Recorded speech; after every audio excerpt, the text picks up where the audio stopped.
선도사고나 본 고려 두 번째 시간입니다. 사만을 통일한 왕건과 그의 철학.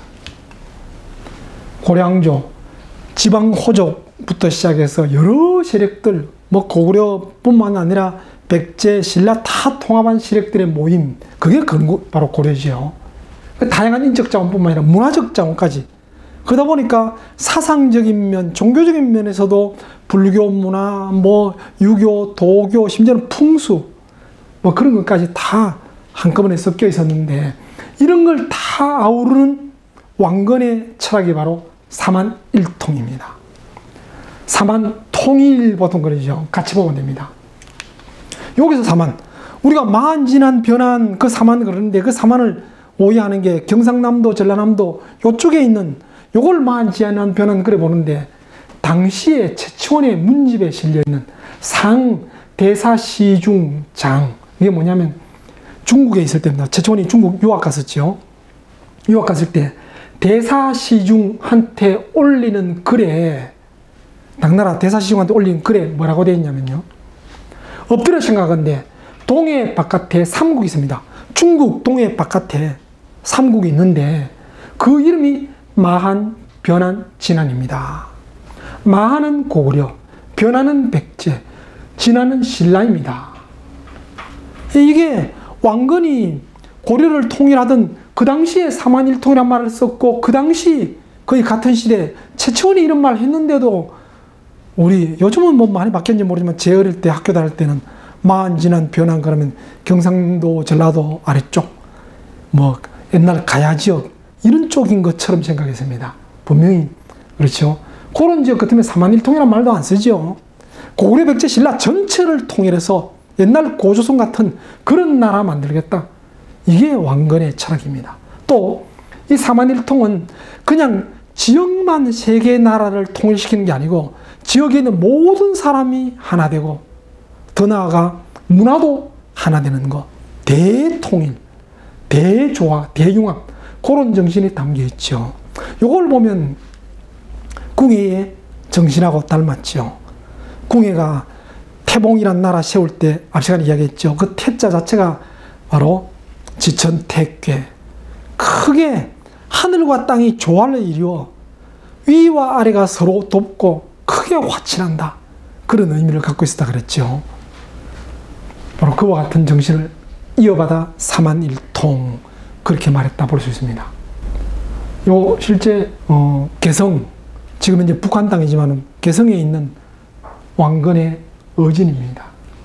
왕건은 877년 1월 31일 날짜가 나오는데, 송악 남쪽 자택에서 송도 신왕조 왕융과 그의 부인 한씨의 장남으로 태어났다 했는데, 고려사에서는 왕건이 태어날 때 신비한 광채와 자줏빛 기운이 방 안에 빛나고, 이건 앞에서 견혼, 궁에 다 유사하죠. 누구나 큰 인물이 되고 나면 그런 정도는 기본적으로 미화합니다. 그래서 우리가 신화할 때, 신화는 가짜 그런 의미가 아니고, 나중에 구전되어 내려가면서 신격화하다 보니까 똑같은 한 개 하나 서려도 서기가 서렸다, 그렇게 말을 전하고 하죠. 그와 같은 겁니다. 어쨌든 왕건 지방에서는 왕건에 대해서 큰 인물이 될 거라 고려에 기대를 하고 있었다는데, 그 설화들이 고려사에 나옵니다. 보면요, 왕건의 5대족 강충은 만약집을 부소산, 송악산이죠, 남쪽으로 옮기고 소나무를 심어 바위가 드러나지 않도록 하면 사만을 통일할 인물이 태어날 것이다 라는 신라 출신 풍수가 8원에 충고했다라 실제 그렇게 했습니다. 우리 역사에서 본격적으로 풍수가 역사의 전면에 나타나기 시작할 때가 이때입니다. 도선, 마찬가지죠. 도선국사 그러면 풍수의 대가 그러잖아요. 그 도선은 876년에 송악이 와서 보니까, 송악 전체를 보다 보니까 저 집이 누구냐, 왕융, 그 집들을 보고 사만을 통일할 군주가 이 집에서 나올 것이다, 그렇게 예언했답니다. 그리고 왕건이 17살 되었을 때 도선이 찾아와서 군사학, 천문학, 제례법 등을 가르쳤다, 그럽니다.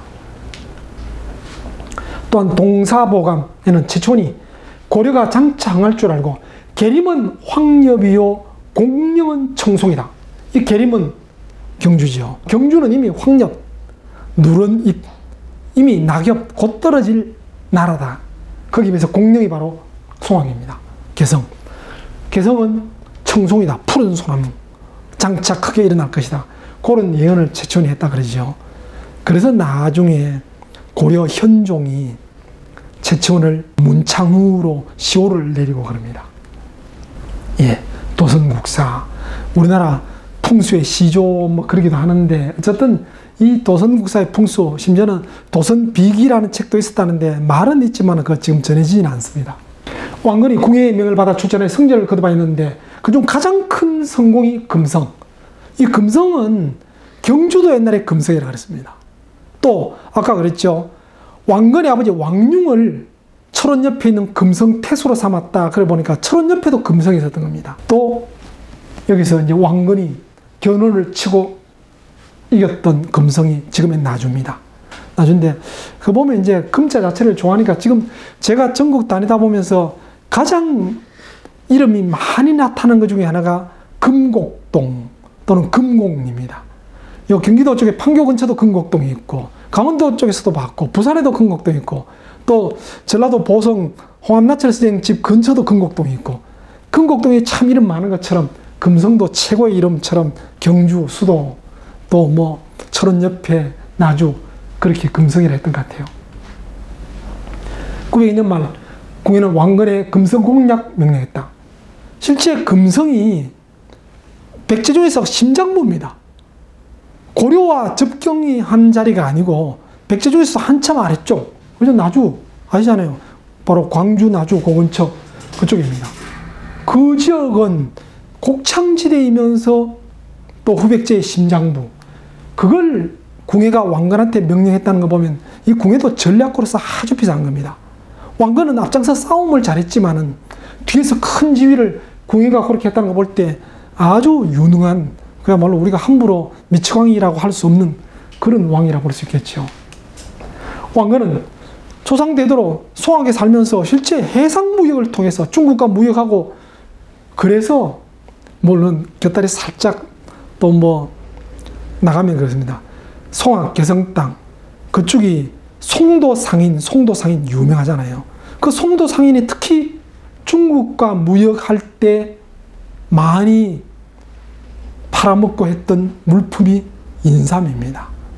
중국에서는 고려인삼 그러면 나중에 왕건시대도 대단했잖아요. 고려시대도. 그러다가 고려가 망한 이후에 왕씨 성만 갖고 있어도 조선이 되면 죽으니까 성을 바꿔서 뭐 옥시 뭐 전시 이래 바뀌어서 남쪽에 내려와서 지금 풍기니 금산이니 이쪽에 피난와서 계속 인삼 농사를 짓고 장사했다. 그런 말이 있죠. 그 정도로 왕건 지방은 왕건 집안 자체가 중국과 해상 무역하는 그래 바다의 싸움은 자신 있다. 이런 사람입니다. 실제 왕건이 궁예가 왕건을 나주 싸움터에 보내면서 해군대장으로 임명합니다. 해군대장 자격으로 갔습니다. 근데 문제는 견훤도 해군 장교 출신이잖아요. 바다 싸움이라면 자신 있다. 그래 붙은 겁니다. 근데 이 왕건이 정말 대단했던 거는 그냥 적의 심장부 호랑이 굴에 막 들어간 게 아니고 작전을 미리 쓰는 겁니다. 그 당시 금성 호족들이 견훤이 후백제를 건국하자 견훤을 따랐습니다. 지지했는데 그 이후에 견훤이 자꾸 세금을 너무 많이 걷어가고 군사까지 징발해 가니까 금성의 호족들이 불만을 갖고 있습니다. 그걸 왕건이 눈치채고 미리 금성 공략하기 전에 작전본도 먼저 펴니다. 미리 첩자를 보내서 호족들을 회유합니다. 그렇게 회유해 놓고 쳐들어가는 겁니다. 수군 3,000명을 끌고 쳐들어갔을 때 금성의 호족들은 이미 왕건과 내통해서 작전이 다 통했던 겁니다. 그 덕택에 왕건군은 싸움도 별로 없이 그대로 성공하고 공략해냅니다. 그런 후에 금성을 이름을 나주로 바꿉니다. 요즘 나주로 쓰죠. 또 그 이후에 크게 충돌한 곳이 상주입니다. 이 상주도 또 금성 못지않게 중요합니다. 금성은 백제의 심장부라 그러지만 또 상주는 견훤의 원래 출신지 자기 아버지가 아자개잖아요. 아자개의 본거지가 상주입니다. 그 상주니까 더군다나 또 상주는 우리 국토의 중심으로서 후고구려, 후백제, 신라의 중심쯤에 있습니다. 당연히 견훤 입장에서도 철통같이 맞고 싶었겠죠. 거기에 또 격돌한 겁니다. 거기에 격돌했을 때 여러 차례 싸우다가 결국 왕건이 이깁니다. 왕건이 드디어 상주를 딱 점령하자 주변에 있던 30여 개 주연들이 다 왕건 쪽으로 항복해 들어옵니다. 요 상주죠. 그러니까 아까 고구려에서 금성 쳤다는 건 대단하지요. 이 백제의 한 심장부, 견훤한테는 정말 뼈아픈 곳이겠지요. 그런 마당에 또 삼국의 중심부, 상주까지 뺏겼으니까, 그렇죠. 궁에 살았을 때 왕건은 오히려 전략에서 견훤을 압도했습니다. 견훤은 나주 수복전에 나섰다. 수군으로 나주 앞 해상을 봉쇄하고 기병 3천으로 나주를 포위했는데 그 소식 듣고 왕건이 다시 급하게 달려와서 공격이 됩니다. 너무 급하게만 노도처럼 밀고 들어오니까 견훤 군대가 당황해서 살짝 피합니다. 살짝 피하고 있는 그 중에 바람이 견훤 쪽으로 붑니다. 그때 왕건 쪽에서 막 불화살을 막 공격해서 결국은 견훤군 500여 명이 물에 빠져 죽고 견훤은 조그마한 배 하나 타고 도망갑니다. 이 덕택에 이제 궁의 땅이 견훤보다 더 넓어졌다고 봅니다. 궁에는 호족을 해체하고 민중의 지지를 받는 강력한 전제정권 확립하고자 했다. 그래서 미륵부를 자처했다 그랬죠. 그랬는데 그 이후로 좀 폭정해, 세금도 많이 거두고, 물론 왕건이 말이지만 세금도 많이 거두고 폭정도 하고 더군다나 바로 처자식도 죽이고 그런 식이 되니까 문제는 백성도 백성이지만 호족들이 떠나지요. 그 호족들이 왕건을 지지해서 왕건이 어쩌면 무혈 쿠데타 성공해서 궁예를 축출합니다. 그런 후에 철원에서 송악으로 다시 도읍을 옮깁니다. 이 왕건의 본토가 송악이니까 이 송악이 지금 개성 땅입니다. 왕건이 고려를 세우자 견훤은 축하사절을 보냈다. 근데 궁예는 좀 카리스마가 있지만은 좀 뭔가 좀 성격 있는 한폭에서 견훤 역시 막 그야말로 진짜 장비처럼 막 천하장사에 그야말로 뭐 자기가 최고다 이런 식이니까 궁예와는 궁합이 좀 안 맞았던 것 같아요. 근데 왕건은 좀 부드러운 편입니다. 인덕 있고 뭐 호족을 포용하는 이런 스타일이니까 오히려 궁예보다는 왕건이 견훤이 볼 때는 좀 쉽게 말하면 만만하고 좀 좋게 말하면 사람 좋은 후계자다 그래 본 겁니다. 그래서 견훤이 축하사절을 보냅니다. 그러면서 공작의 깃털, 지리산 대나무로 만든 화살 이런 걸 선물합니다. 그런 후에 한 2년간 평화롭게 유지되어 나갑니다. 그러다가 견훤이 신라 대야성, 구사성, 진례성을 공격하자 신라 쪽에서는 구원 요청합니다. 신라는 백제한테 공격당할 때마다 바로 고구려에 요청할 정도로 신라 자체의 군사력은 그야말로 미미할 정도로 좀 축소돼 버렸다. 그래 보면 되겠죠. 그래야 다시 충돌하고 10여 년 동안 크고 작은 공방전 계속됩니다. 그 이후에 926년 거란족에 의해서 거란족 요나라에서 발해가 망합니다. 발해가 망하면서 발해 유민들이 대거 들어옵니다. 유민들이 들어오면서 발해 일부 땅이 고려로 들어오면서 고려의 땅도 넓어지고 유민들이 들어와서 군사력도 더 많아지는 그런 기회가 됐답니다. 이거는 뭐 좀 가지 이야기인데 발해가 거란족한테 졸지에 망한 이유를 역사학자들이 지금도 못 찾아냅니다. 그냥 거란족 쳐들어왔다. 그리고 발해 망했다. 이게 끝입니다. 한때 해동성국이라 했던 이 발해가 그렇게 쉽게 거란족한테 망했나? 모릅니다. 심지어는 뭐 백두산 화산 폭발 때문에 망했다는데 그건 아니라고 요즘 보고요. 근데 하여튼 어쨌든 그 이후에 그 전에 보면 실제 그랬죠. 신라 통일신라라 하면 안 되죠. 신라 있을 때 발해가 있었습니다. 양국시대가 맞죠. 우리가 통일신라 이후에 고려 뭐 그런 입장 삼국 사기 그 전통 갖고 자꾸 통일신라 그러는데 통일 안 된 신라.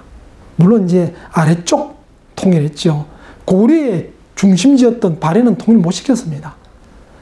그렇죠. 그 발해가 물론 다 들어온 게 아니고 거란족한테 망하고 일부가 고려에 들어와서 고려의 영토가 더 커진 겁니다. 개성에 있는 왕건 사당에 있는 어진이라 그러죠. 이 어진은 요 실제 개성에 있는 중국 쪽에 있는 건데 우리 국립박물관에서 쓴 뭐 그린 것도 있는데 그 그림은 제가 좀 시원찮아 보여서 이게 더 멋있어서 이걸 소개해드린 겁니다. 그리고 또 논산 쪽에 가면 개태사가 이제 왕건 고려 창원과 이제 관계되는 그 절이잖아요. 거기도 어진이 하나 있습니다. 뭐 하여튼 그 어진보다 이게 제일 멋있는 것 같아서 이걸 소개해드립니다. 927년 견훤은 경주를 급습니다. 아까 요 앞에 견훤할 때 이야기했죠. 급습하면서 포석정에서 잔치 벌이고 놀던 경영. 참, 오죽에 쓰면, 그래 죽어서 내가 이 애통할 애자를 써서 경영 그래 붙였죠. 죽이고 왕비겁탈하고 경순환을 세웠다. 그런데 벌써 나라의 힘도 없고 군사력도 없어서 지방에서는 세금도 못 거둔 그런 마당인데도 마지막 죽을 때까지 포석정에서 잔치 벌이고 놀았다. 그게 그 당시 신라였답니다. 그 신라 급보를 받고 말씀드렸죠. 그래서 이제 구원 요청 받아서 왕건이 1만 대군을 끌고 서라벌에 도착했을 때 이미 견훤 군대는 떠났습니다. 그래서 5천 명의 기병을 데리고 견훤을 따라갔습니다. 따라갔는데 공산 근처에 이를 때 매복에서 거의 전멸하다시피 합니다. 그때 왕건도 죽을 뻔했는데 그때 왕건의 오른팔이었던 신순겸이 덩치가 왕건하고 비슷하게 닮아서 왕의 옷을 대신 입습니다. 대신 입고 흰말, 왕이 탄 말을 타고 견훤 군대로 진격에 들어갑니다. 그 사이 왕건은 빠져나갑니다. 빠져나가는데 백제군에서는 막 왕건이 막 직접 쳐들어오니까 그야말로 이제 완전히 그냥 궁지에 몰렸다가 마지막 발악하는구나 싶어서 온 군사가 돌격해서 결국은 화살의 고슴도치처럼 되어서 신순겸은 거기서 죽지요. 죽고 그야말로 고려군 거의 대부분이 대패했습니다. 대패했는데 그때 고려의 큰 장수 8명이 죽었다고 해서 원래 공산인데 팔공산으로 이름 바뀌었습니다. 오늘날 대구 옆에 있는 팔공산 그겁니다. 그 이후에 고려는 계속 열심히 물면치 못해 실제 앞에 본 것처럼 궁예가 있을 때 왕건은 잘 싸웠습니다. 근데 궁예 없이 왕건은 견훤한테 계속 밀립니다. 크게 진 게 이 공산전투. 그 이후로도 많이 밀리는 그런 식입니다. 이 공산전투입니다. 왕건이고 신순겸. 물론 뭐 이래 그려놨지만 이건 나중에 후손이 그린 거고, 예, 신순겸 모습입니다. 자, 요 얘기는 뭐냐면요. 그래서 이제 왕건이 9.4.1생 몸 빠져나와서 도망갔습니다. 도망왔는데 지금 현재 대구 안지랑이 근처 어떤 암자에 숨었습니다. 암자가 아니랍니다. 이건 나중에 붙인 이름입니다. 그 암자에 숨어 있을 때 3일 동안 숨어 있어도 아무도 해코지 하는 것 없이 편안했다. 그래서 아니람이라 했다는데 거기 딱 숨어 있을 때 물론 이거 설화입니다. 견훤 군대가 왔습니다. 견훤 군대가 쳐다보니까 얼른 아니라면서 뒤에 있는 동굴 속에 숨었습니다. 동굴 속에 숨었는데 동굴 앞에 거미가 거미줄을 쳤습니다. 이렇게. 거미줄을 쳤으니까 안에 사람 없을 것 같아서 견훤 군대가 물러났다. 그래서 견훤이 왔다 갔다. 견훤이 원래 지렁이 화신이라 그랬잖아요. 그래서 왕지렁이가 왔다 갔다. 그 왕지렁이가 오늘날 이름 안지랑이라는 이름 붙었답니다. 대구 보면 대구 뒷산이 팔공산입니다. 거기서 치고 요즘 대구 앞산이라는 게 안지랑입니다. 대구 앞산으로 도망가서 숨어 있다가 도망온 곳입니다. 930년 왕건 견훤 고창병산에서 여기서 이제 큰 전시가 이제 바뀌는데요. 이때도 왕건이 견훤한테 계속 밀립니다. 계속 밀리다 앞에 이것도 견훤할 때 살짝 설명했죠. 계속 밀렸을 때 왕건의 부하들마저도 도망가자. 요때 도망 못 가면 전멸할 수 있다. 그럴 때 유근필은 무슨 소리냐? 싸우기도 전에 도망갈 궁리부터 먼저 하느냐? 그러면서 오히려 저한테 군대를 주면 제가 한번 돌파해 보겠습니다. 그 왕건은 믿고 유근필한테 군대를 줍니다. 그 유근필의 대활약으로 전시가 바뀌고 전시 바뀌는 거 보고 안동 호족들도 향군을 몰고 도와줍니다. 그때 향군들이 막 오니까 그래 고향산 고향 군대 요즘 향토해비군 비싼 그런 군대가 오니까 견훤은 지방 호족들이 견훤 자기 도와주는 줄 알았습니다. 자기 도와주는 줄 알고 고마워했는데 오히려 그 향군이 자기를 칩니다. 그리고 앞에는 왕건군 뒤에는 안동 호족들 군대 오히려 포위가 된 셈이 되어버렸죠. 그래서 결국은 백제 군대는 우왕좌왕하면서 8천여 명의 전사자를 남기고 낙동강 너머로 퇴강합니다. 다 이겨놓은 병사 싸움에서 견훤이 진 것은 우근필의 큰 활약. 이게 일단 으뜸이고 거기다가 안동 호족들이 왕건한테 도움을 준 것은 견훤에 대해서 앙심을 품고 있었던 겁니다. 견훤이 경양을 죽이고 경수랑 세우고 경양 왕비까지 막 겁탈하고, 이 바람에 그래도 신라, 망해가는 신라지만은 신라 호족 출신들은 견훤에 대해서 원수처럼 생각했죠. 결국은 민심을 얻는 자가 천하를 얻는 겁니다. 그 안동 호족들의 도움 덕택에 다 이긴 병사 싸움을 대패로 마무리한 게 견훤이라는 겁니다. 예, 요게 부여에 있는 유금필 사당입니다. 유금필에 대해서 막 큰 이제 나중에 뭐 치하면서 시호처럼 태사 그런 이름을 붙여준 겁니다. 태사 유공지묘 그렇게 되어 있습니다. 그 병사 싸움에서 서로 가기 위해서 견훤이 이제 병사 싸움에서 크게 지고 나서 해상으로 송악과 연결된 예성강 일대, 예성강은 또 송악 그 심장부지요. 거의 막 왕건이 백제 심장부 나주를 친 것처럼 견훤도 예성강 일대 습격하고 고려 채북단 대우도까지 공격합니다. 물론 공격인데 총 공격보다는 그야말로 좀 농락 정도로 보면 될 것 같은 게, 그러자 왕건은 여기서 진 걸 갚기 위해서 오히려 군대를 총 공격해서 운주 쪽으로 갑니다. 운주 쪽에 있던 견훤. 그 견훤이 그야말로 해상에서는 이겼지만은 여기서 총 공격이 되니까 견훤도 당황합니다. 그래서 화친을 맺자 그럽니다. 화친을 맺자 그랬을 때 왕건 쪽에서는 그럽니다. 저 백전노장이 화친을 맺자는 거 보니까 우리가 워낙 기세등등하게 가니까 당황했다. 이때 오히려 더 밀고 나가야 된다. 그렇게 주장합니다. 그 주장 따라 결국 공행감행해서 견훤군 3,000여 명 죽이고, 뭐 견훤은 아끼는 장수 생포되고, 그 소식을 들었던 웅진 이북의 30여성이 왕건한테 투항합니다. 그 운주성에 대피하고 나서 내가 싸움터에 나가서 쉽게 화친할 사람이 아니고 오히려 내가 왕건을 무시하고 이겨냈는데 운주에서 이렇게 대피한 것은 내가 너무 늙어서 판단력이 흐려서 그렇구나. 그래서 왕위를 물려줄 생각합니다. 근데 왕건한테는 첫째 부인한테 난 신금, 양금, 용금 있고, 또 둘째 부인한테 난 금강이 있는데, 그 금강이 기골이 장대하고 그야말로 뭐 전쟁에서 많이 공을 세우고 그 백성들한테 많이 좀 신망도 높다. 그래서 후계자로 낙점합니다.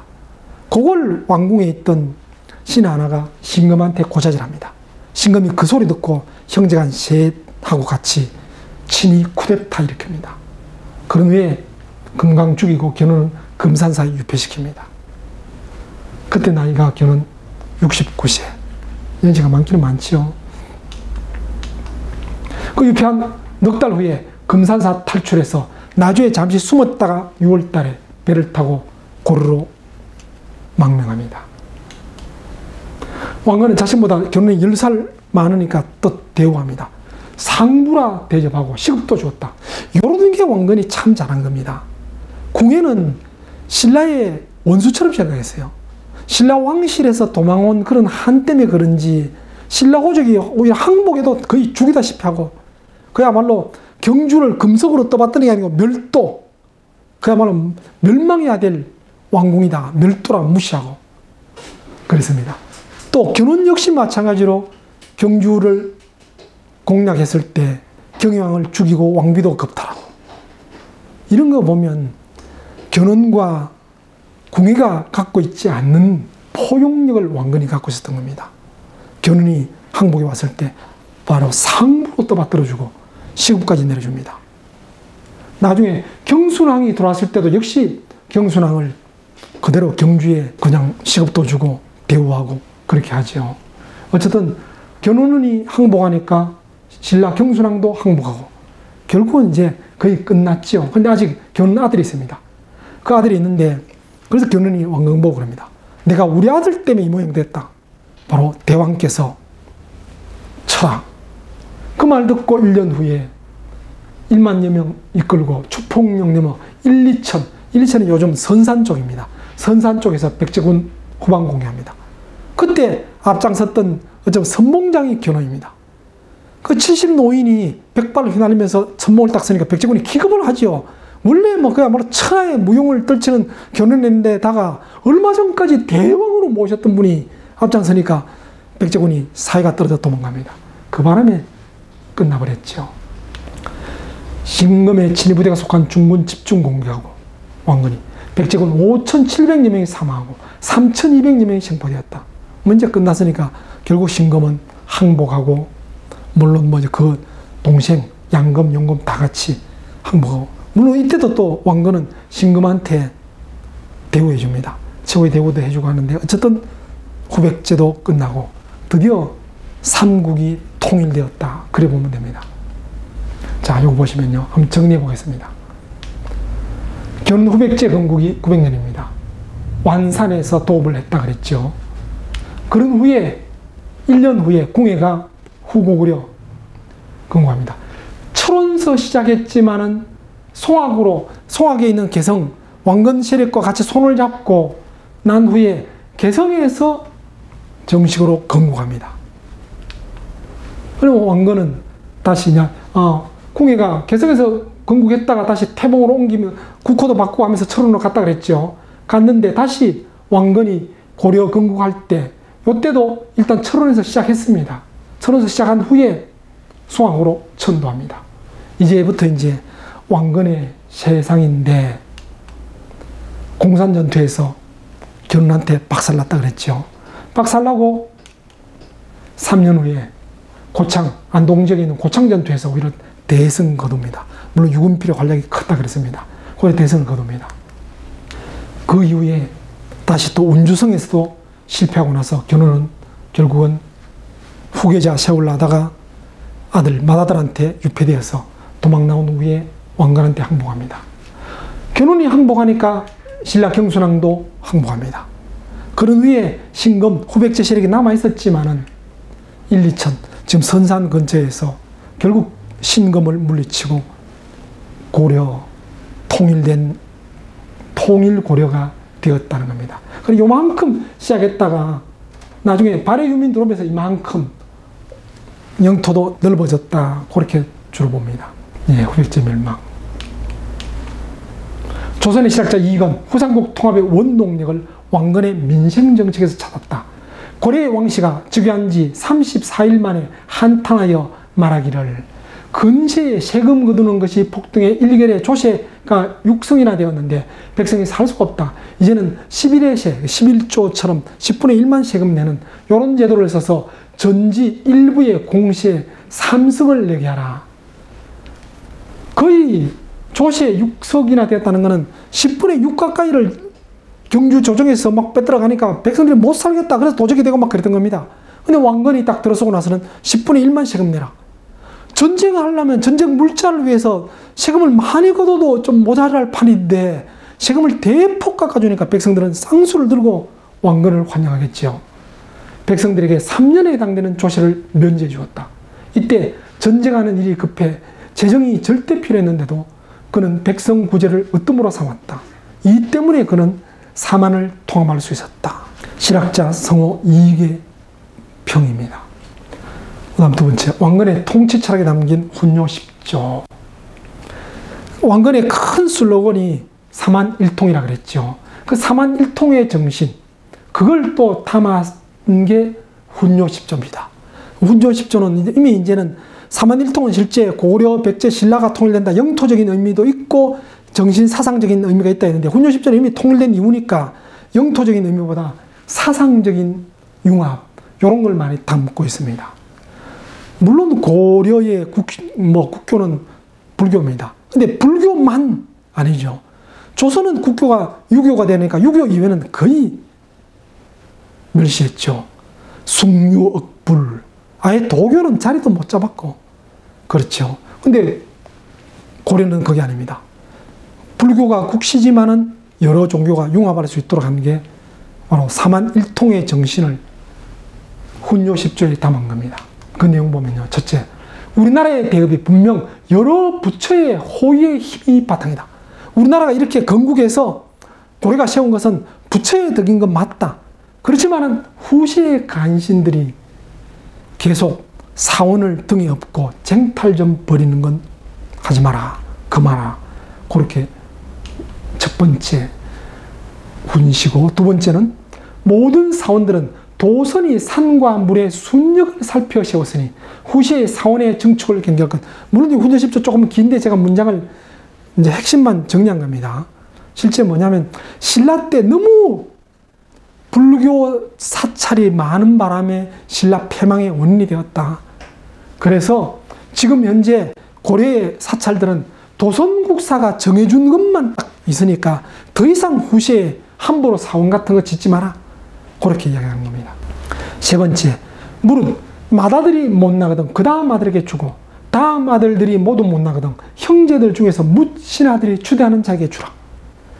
장자 상속이 우선이지만은 무조건 장자라고 주지 말고 장자가 못 났으면 차남이 똑똑하면 차남한테 주고 차남도 못 났으면 신하들이 의논해서 제일 똑똑한 놈 세워라. 그래서 고려 초는 적장자로 갔다기보다는 적장자 아닌 왕들이 많았죠. 넷째, 중국과는 지역이 다르고 인성도 다르니까 억지로 중국 풍속 따를 필요 없다. 더군다나 거란은 오랑캐니까 거란의 의관제도는 본받지도 말라. 그렇게 말합니다. 거란하고는 아주 사이가 안 좋았던 것 같아요. 다섯째, 서경은 대업을 누릴 만한 곳이니 계절이 지날 때마다 100일 이상 머물러 안녕을 도모라. 이 서경이 평양이죠. 이 왕건의 훈요 10조 안에서 서경을 중시하고 하는 이게 풍수지리와 좀 관계 있습니다. 나중에 그걸 또 믿고 묘청이 서경천도 이야기하고 그랬죠. 그만큼 왕건이 볼 때도 서경은 아주 상스러운 대길상의 땅이니까 왕이 계절 바뀔 때마다 한 번씩 가서 100일 이상 머물. 계절 바뀔 때마다 100일 이상 머물면 뭐 1년 다 가버리죠. 이게 계절보다도 이제 그 윤년처럼 몇 년에 한 번씩 뭐 자년, 운, 묘년 뭐 그렇게 이야기를 해서 좀 계절보다도 그런 의미입니다. 여섯째, 연등회와 팔관에는 의식 절차는 가감하지 말고 임금과 신하가 함께 즐기며 공경스레 행하라. 자, 요 여섯째에 대해서는 좀 더 보충 설명 따로 하겠습니다. 일곱째, 간언을 받으라. 이 간언은 간사한 말이 아니고 충간, 충성스럽게 간하는 말은 받아들이고 참소하는 말은 멀리해서 백성들의 요역, 뭐 일을 시키는 부역이라든지 부시의 세금을 함부로 매기는 거 이런 거 가벼이 하고 상벌을 공평하게 하라. 여덟째, 차연 이남 공주강 외곽은 산세가 배역하고 인심도 그러니 양민이라도 등록하지 마라. 요게 참 오해를 많이 받죠. 요것 때문에 심지어는 훈요 10조는 날조한 것이다. 후시에 날조한 것이다. 그런 말 하는데 그 날조를 처음 이야기한 게 일제 때 우리나라 역사를 날조했던 이만희 류입니다. 요걸 특히 들면서 그랬는데 근데 이만희 류가 말도 안 되는 소리 한 게 이 차연이 차령산맥이고 공주강이 금강이다. 차령산맥과 공주, 금강 아래쪽에 있는 전라도 쪽 사람들은 등용도 하지 마라.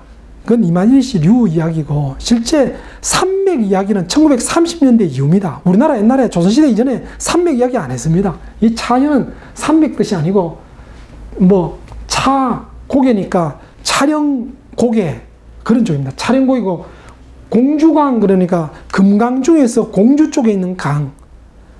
그 차령고개와 공주강 그 사이에 있는 땅은 산세가 배역하고 인심도 그러니 양민이라도 등록하지 마라. 일부입니다.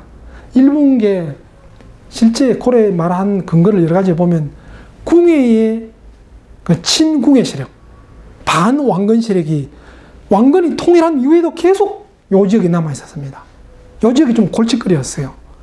그걸 보고 요 말을 한 게 맞다고 보는 게 실제 고려시대 때 뭐 등용이라든지 인재 등용에서 전라도를 뭐 어떻게 하고 그런 거 없었어요. 이건 상당히 오해를 많이 해서 지금도 이렇게 보는 사람인데 이제 그렇게 보는 게 아니고 간단하게 자연 자체가 차현 이남 공주강 외 딱 원문이 그렇게 되어 있어요.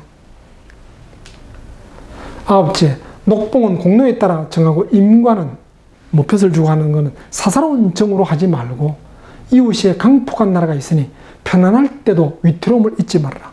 거란이 바로 옆에 있다. 뭐 그런 뜻이겠죠. 열째, 국가를 가진 자는 무사한 때를 경계하고 뭐 태평성대라고 해서 그냥 자만하거나 그러지 말고 널리 경사, 경전과 역사책들 왕들은 꼭 그런 거 읽어서 옛일을 교훈 삼아 현실을 경계하라.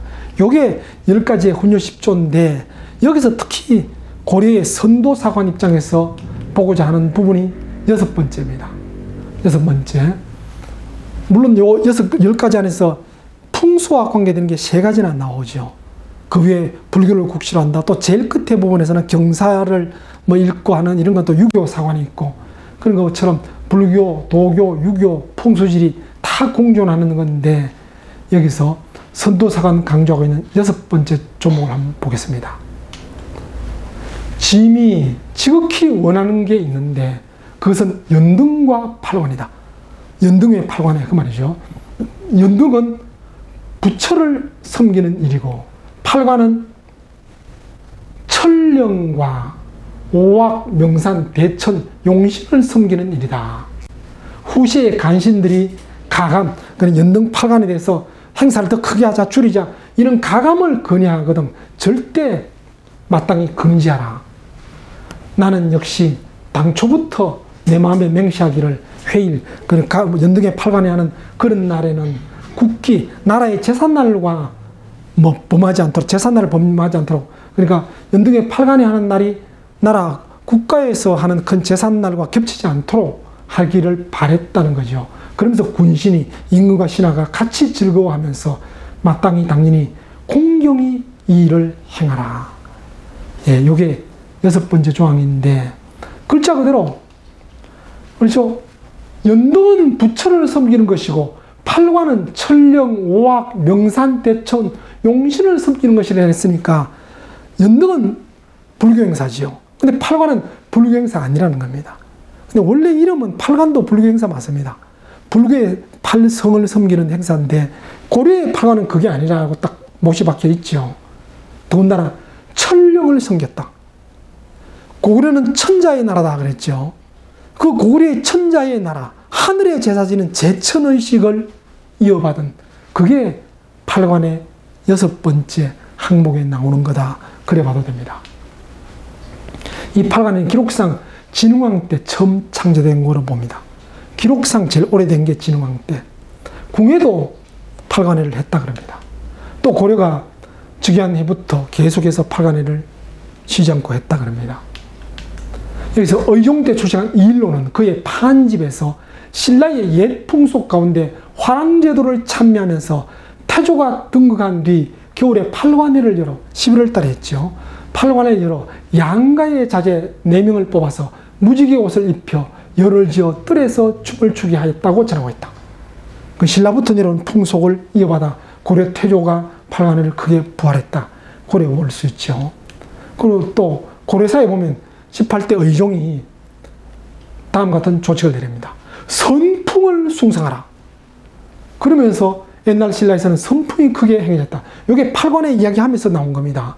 팔관회는 불교 행사가 아니고 우리 고유의 선도 행사. 신라에는 선풍이 크게 숭상되어서 팔관회도 했었는데 요즘 좀 태조 이후에 약간 좀 무시하는 경향이 없지 않아 있다.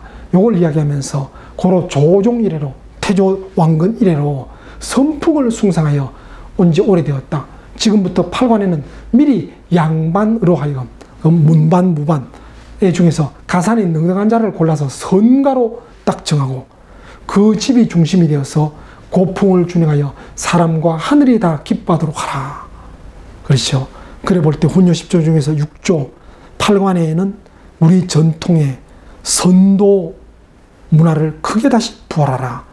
그러는 겁니다. 그러면서 고려의 큰 전통으로 계속 내려오고 잠시라도 좀 위축됐을 때 의종 같은 18대 임금은 다시 팔관회를 제대로 살려라. 그런 조치를 내리는 겁니다.